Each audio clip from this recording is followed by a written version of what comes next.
देशभक्ति, देश राष्ट्र भावना नहीं भूलनी चाहिए। हम एक राष्ट्र हित में काम करते हैं और हम राष्ट्र हित में काम करके आ रहे हैं और समाज के अंदर आकर भी हम राष्ट्र हित में काम कर रहे हैं, ऐसी हमारी भावना रहती है। सर्वोच्च हमारे लिए राष्ट्र रहता है, धर्म रहता है। तो इसी तरीके से जितने निर्माण कार्य हों सरकार द्वारा, वो कहीं ना कहीं शहीदों के नाम से, वीरांगनाओं के नाम से होने चाहिए। हमारे जो मान्यता प्राप्त हमारे पूर्व सैनिक संगठन है, जैसे कि अखिल भारतीय पूर्व सैनिक संगठन है, हमारा पूर्व सैनिक सेवा परिषद मान्यता प्राप्त है और ये पूरे राष्ट्र का राष्ट्रव्यापी संगठन है। इन सभी संगठनों का, हम एक संगठन की बात नहीं कर रहे हैं, हम सभी संगठनों की बात कर रहे हैं जो हमारे रजिस्टर्ड संगठन हैं, जो रक्षा मंत्रालय से अप्रूव्ड हैं।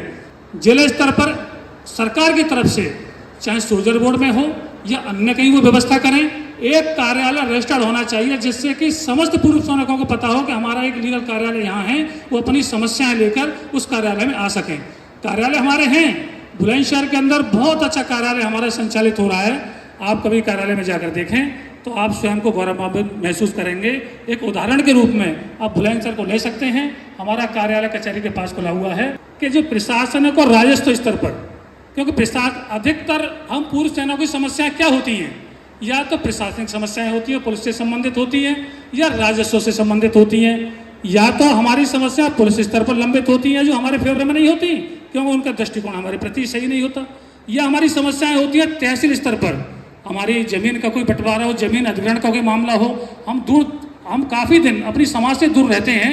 अक्सर समस्याएं, राजस्व समस्याएं हमारी पेंडिंग पड़ी रहती हैं, उस पर कोई उचित कार्रवाई नहीं होती।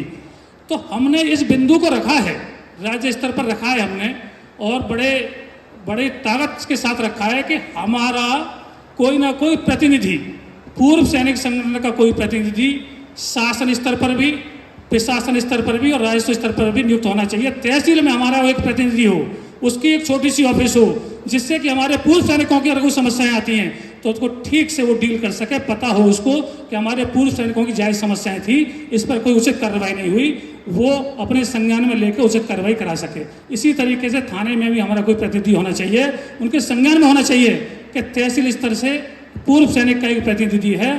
अगर कोई उचित कार्रवाई नहीं करेंगे, यदि हम किसी लालच में उसके विरोध कोई कार्रवाई करेंगे तो ये संगठन इसके माध्यम से यहाँ पर आ जाएगा। ये भी हमने आपका बिंदु रखा है।